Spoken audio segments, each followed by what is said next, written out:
بسم اللہ الرحمن الرحیم۔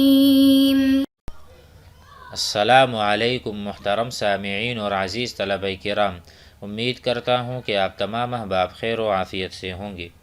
آج کا ہمارا سبق نمبر 79 ہے، جس میں ہم شاعر تعبط شرّ کو پڑھیں گے۔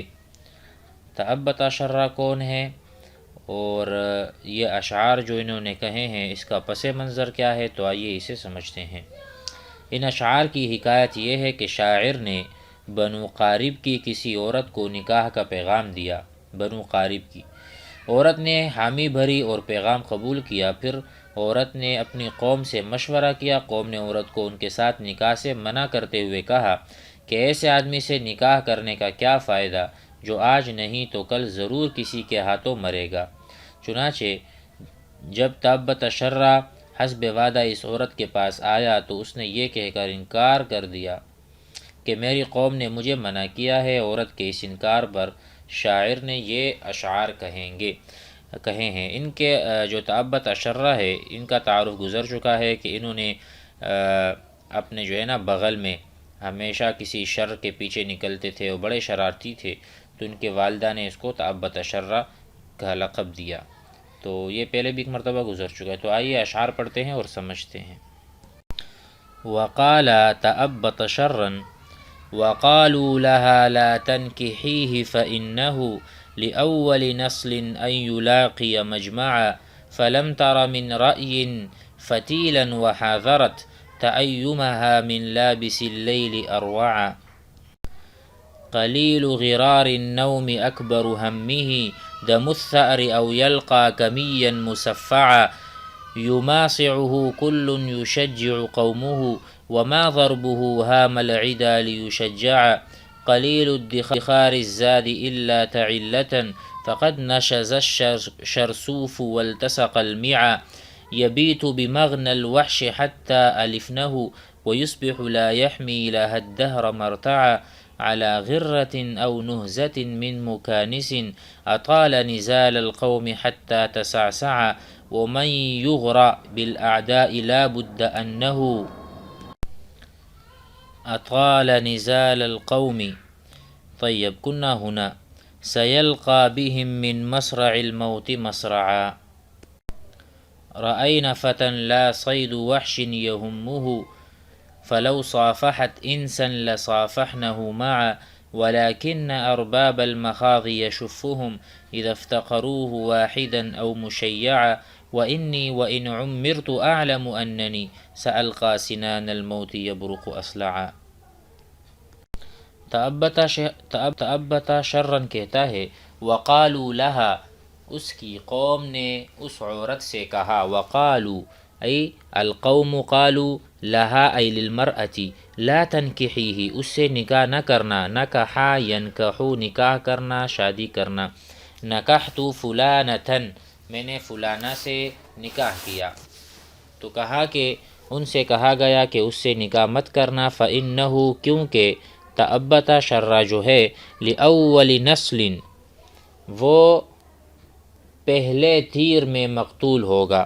لأول نسل یعنی نسل کہتے ہیں تیر کو، پہلے ہی تیر میں مارا جائے گا۔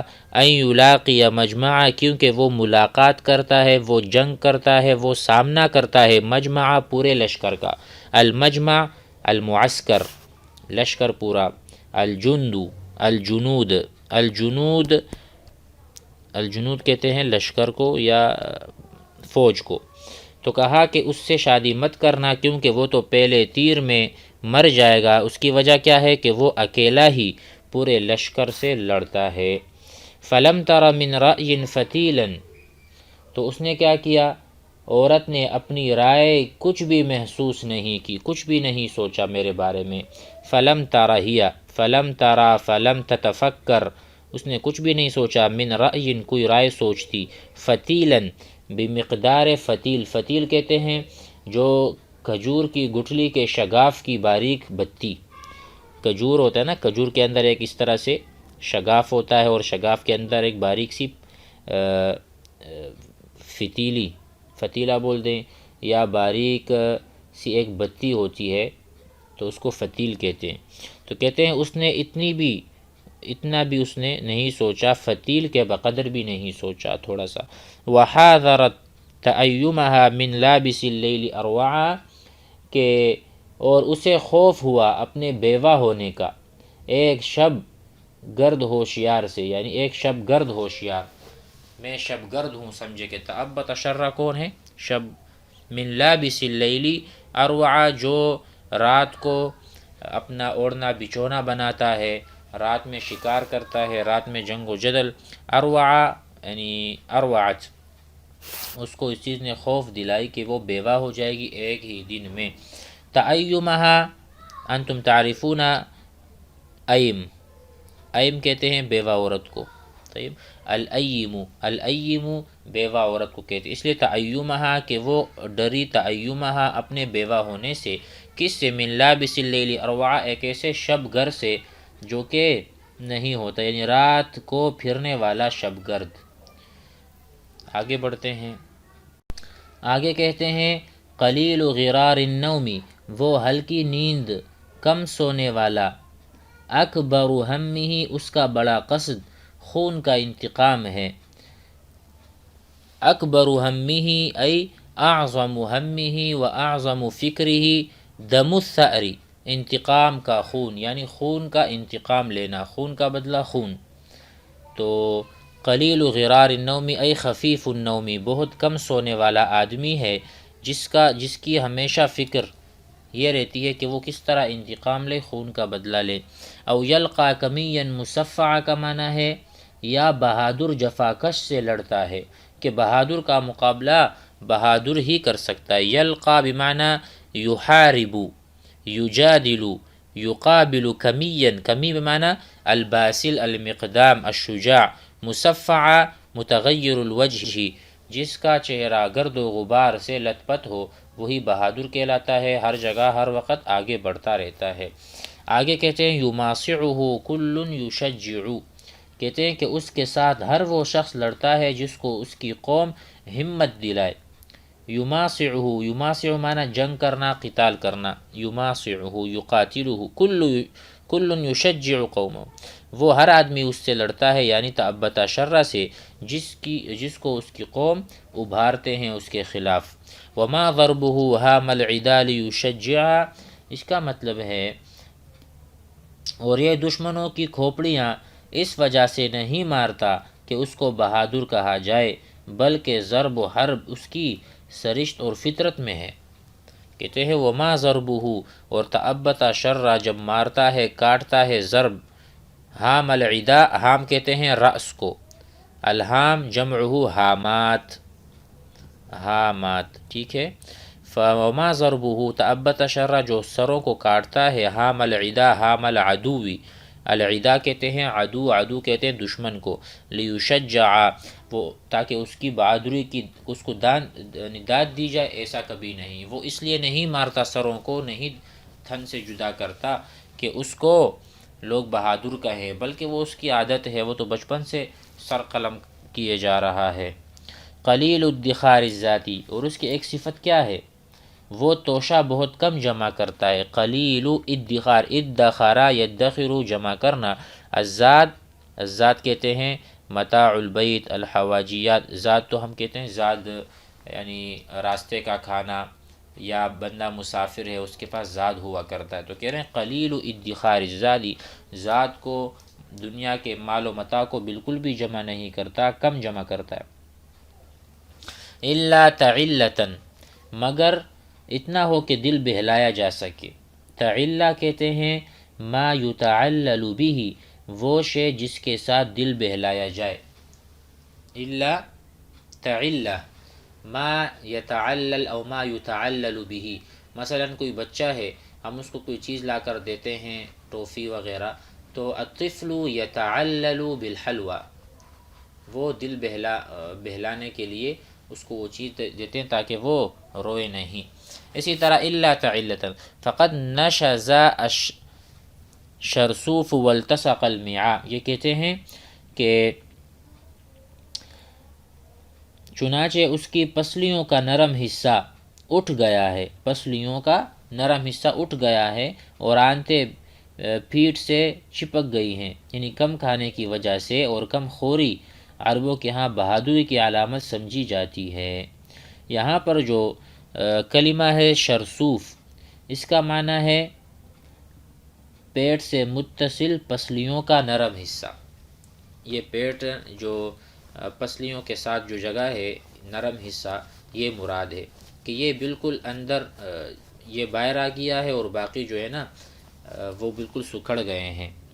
تو کہتے ہیں کہ آنتیں پیٹھ سے چپک گئی ہیں کم کھانے کی وجہ سے۔ تو یہ اپنی بتا رہے ہیں کہ میں نہ تو زاد اور کھانا پینا جمع کر رہا ہوں، اور اگر ہے تو وہ تھوڑا بہت ہے دل بہلانے کے لیے، کیونکہ فقط نشزہ بمعنی نشوز لکھا ہوا ہے ارتفاع، ٹھیک ہے، یہاں پر ارتفاع لکھا ہوا ہے کہ یہ جگہ جو ہے نا پسلیوں کے ساتھ یہ پھول گئی ہیں، اور والتصق المعاء، اور آنتیں جو ہے نا وہ ایک دوسرے کے ساتھ پیوست ہو گئی ہیں بھوک کی وجہ سے، کم کھانے کی وجہ سے۔ یبیت بمغن الوحش بمنزل الوحش، وہ وحشی جانوروں کے غار میں رات گزارتا ہے۔ مغنا کہتے ہیں مسکن کو، منزل کہتے ہیں گھر کو، تو وہ وحشی جانوروں کے گھر میں رہتا ہے، غار میں رہتا ہے۔ حتی الفنہ، یہاں تک کہ اس سے ان کو محبت ہو گئی، الفت ہو گئی۔ الفا یا الفو، الفت آپس میں دوستی وغیرہ، تو ان سے محبت ہو گئی جانوروں سے، اور اس سے مانوس ہو گیا۔ اور کہتے ہیں وَيُصْبِحُ لَا يَحْمِي لَهَا الدَّهْرَ مَرْتَعًا، اور صبح کرتا ہے اس حال میں کہ ان جانوروں کے چرنے کو کبھی بھی نہیں روکتا۔ مقصد یہ ہے کہ وہ جنگلی جانوروں کے ساتھ اتنا مانوس ہو گیا ہے کہ دن کے وقت اس کی موجودگی ان جانوروں کے چرنے کے لیے مانع نہیں بنتی، اتنا مانوس ہو گیا ہے۔ تو جانور چرتے رہتے ہیں اور وہ سویا رہتا ہے، یا وہ بھی اپنے کام کے لیے نکل جاتا ہے۔ تو کہتے ہیں وَيُصْبِحُ، ای فی وقت الصباح لا يحمی لها الدہر مرتعا، وہ اپنے چراگاہ جانور اس کو چھوڑ دیتے ہیں، اتنا مانوس ہے کہ اس کو فکر ہی نہیں ہوتی۔ علی غرۃ او نہزۃ او مکانس، کہتے ہیں کہ وہ ان جانوروں کو منع نہیں کرتا اس کی غفلت اور اپنی فرصت کے وقت، حالانکہ وہ غار میں رہنے والوں میں سے ہے۔ تو کہتے ہیں اور قوم کے ساتھ اس کی جنگ طویل ہوتی گئی، حتیٰ کہ اب وہ بوڑھا ہو گیا۔ کہتے ہیں اطال یطیل، طول پکڑنا، اطال نزال کہتے ہیں جنگ کو، اطال قتال القوم حتی تسعسع کے معنی ہیں تدحرجا، یعنی بوڑھا ہونا، ٹھیک ہے، نزال القوم جنگ لڑائی۔ تو اس سے مطلب یہ ہوا کہ علی غرۃ، وہ چلے جاتے ہیں اپنے جانوروں کو چھوڑ کر، او نہزۃ، فرصت کے وقت، من مکانس، مکانس کا جو ترجمہ ہے وہ ہے ملازم، ٹھیک ہے، وہ اس چیز کو اپنا ملازم، نہ یہ ان کا ملازم ہے اور نہ وہ ان کے ملازم ہیں، وہ اپنے اپنے چراگاہ کو نکل کے اپنا کھانا یا اپنے لیے شکار ڈھونڈتے ہیں۔ تو اس لیے کہا کہ اتنا زمانہ ہو چکا ہے قوم کے ساتھ لڑتے لڑتے کہ وہ بوڑھا ہو چکا ہے۔ وَمَنْ يُغْرَ بِالْأَعْدَاءِ لَا بُدَّ أَنَّهُ، کہتے ہیں اور جس شخص کو دشمنوں کے قتل پر برانگیختہ کیا جائے تو وہ ضرور ان دشمنوں کی وجہ سے قتل گاہوں میں سے کسی قتل گاہ میں ملے گا، یعنی ایک دن ضرور مرے گا، یہ تو لازمی بات ہے۔ اب اس وجہ سے نکاح نہ کرنا یہ تو اس عورت کے لیے مناسب نہیں ہے کہ اس نے یہ رائے اختیار کی۔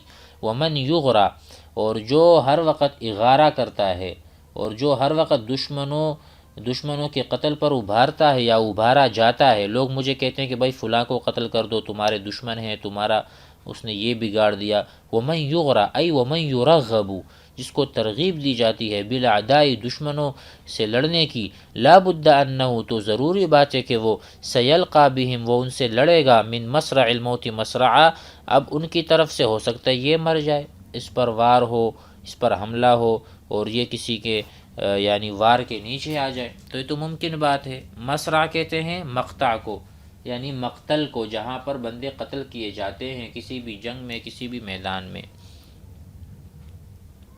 رأینا فتن لا صید وحش یہمہ، کہتے ہیں ان وحشی جانوروں نے ایک ایسے جوان کو دیکھا کہ جانوروں کا شکار اس کا مقصد نہیں۔ رأینا، وحش جو ہے نا، وحش جانور جو ہیں، انہوں نے دیکھا ایک جوان کو۔ لا صید وحش یہمہ، ٹھیک ہے، ایک ایسے جوان کو وحشی جانوروں نے دیکھا کہ جانوروں کا شکار اس کا مقصد نہیں۔ چنانچہ اگر وحشی جانور کسی انسان کے ساتھ مصافحہ کرتے تو وہ سب مل کر اس جوان کے ساتھ مصافحہ کر لیتے۔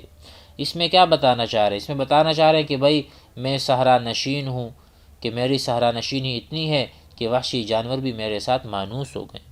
کہتے ہیں کہ ان کا جوان کا بھی، یہ جو جوان ہے جنگل میں رہتا ہے، یعنی تعبت شرّا، وہ شکار کے لیے نہیں آیا جنگل میں، نہ ان جانوروں کا شکار کرنا چاہتا ہے۔ اگر فلو صافحت، اگر یہ وحشی جانور مصافحہ کرنا چاہتے انسان کسی انسان سے، لصافحنہ، تو یہ مصافحہ کرتے۔ ہو سے مراد کیا ہے؟ تعبت شرّا ہے، معاً ایک ساتھ، ٹھیک ہے۔ ولیکن ارباب المخاض یشفہم، لیکن وہ جوان حاملہ اونٹنیوں کے مالکوں کو کمزور لاغر کر دیتا ہے۔ ولیکن، لیکن ارباب المخاض یشفہم ای یجعلہم ہزل، ہزیلا، ہزیل کہتے ہیں ضعیف اور کمزور کو، ٹھیک ہے۔ اذا افتقروا واحدا او مشیعا، اس کا مطلب ہے جس وقت وہ اس کو تنہا یا ساتھیوں کے ہمراہ تلاش کرتے ہیں، یعنی وہ وحشی جانوروں کا شکار نہیں کرتا بلکہ اونٹنیوں کا قصد کرتا ہے، کیونکہ اونٹنیاں عربوں کی بہترین دولت ہے، اور جب یہ اونٹنیوں کو لے کر صحرا کی جانب نکلتا ہے تو ان کے مالکان اس کی تلاش میں صحرا نوردی کر کر کے خوار اور لاغر ہو جاتے ہیں۔ یہ بتانا چاہ رہے ہیں کہ میں یہ بھی کرتا ہوں۔ ولیکن ارباب المخاض، جو اونٹیوں کے مالک ہیں، یشفہم، یہ گھومتے رہتے ہیں کیا کرنے؟ اذا افتقروا، جب ان کو پتہ چلتا ہے کہ ہماری اونٹیاں چوری ہو چکی ہیں، واحدا او مشیعا، تو یہ آتے ہیں اور ڈھونڈتے ہیں، تلاش کرتے ہیں، اور اس کی وجہ سے ان کو بڑی مشقت اور دقت اٹھانی پڑتی ہے، ٹھیک ہے۔ کہہ رہے رخصت کرنے کے لیے ہمراہ جانا وغیرہ وغیرہ، ایسے اونٹنیوں کو ہم غصب کر لیتے ہیں۔ وَإِنِّي وَإِنْ عُمِّرْتُ أَعْلَمُ أَنَّنِي، اب اخیر میں کہتے ہیں اور بے شک میں جانتا ہوں کہ میں ان قریب موت کے چمکدار صیقل شدہ نیزے سے ملوں گا۔ وَإِنِّي وَإِنْ عُمِّرْتُ أَعْلَمُ أَنَّنِي سَأَلْقَى سِنَانَ الْمَوْتِ، سِنَانَ الموت صیقل نیزہ، چمکدار نیزہ، اس سے میں جا ملوں گا۔ یبرق اصلع، جو کہ بہت چمکدار ہے اور چمک رہے، برق یبرق، چمکنا، اصلع بالکل صاف ستھری چمکدار نیزہ۔ تو کہتے ہیں اگرچہ میری عمر طویل ہو گئی ہے، وَإِنْ عُمِّرْتُ ای عمری اصبح کثیرا جدا واصبحت مسنا مع ذلك سوف القى سوف اموت فی الحرب، میں تو جنگ کے میدان میں ہی مروں گا۔ اگرچہ میری عمر طویل ہو گئی ہے اور بوڑھا ہو گیا ہوں، یعنی جنگوں میں کثرت شرکت کی وجہ سے ایک دن ضرور مارا جاؤں گا، تو یہ تو کوئی بات نہ ہوئی کہ مجھ سے فلانا نکاح نہیں کرتی۔ امید ہے کہ سبق آپ حضرات کو سمجھ میں آ گیا ہوگا۔ والسلام علیکم۔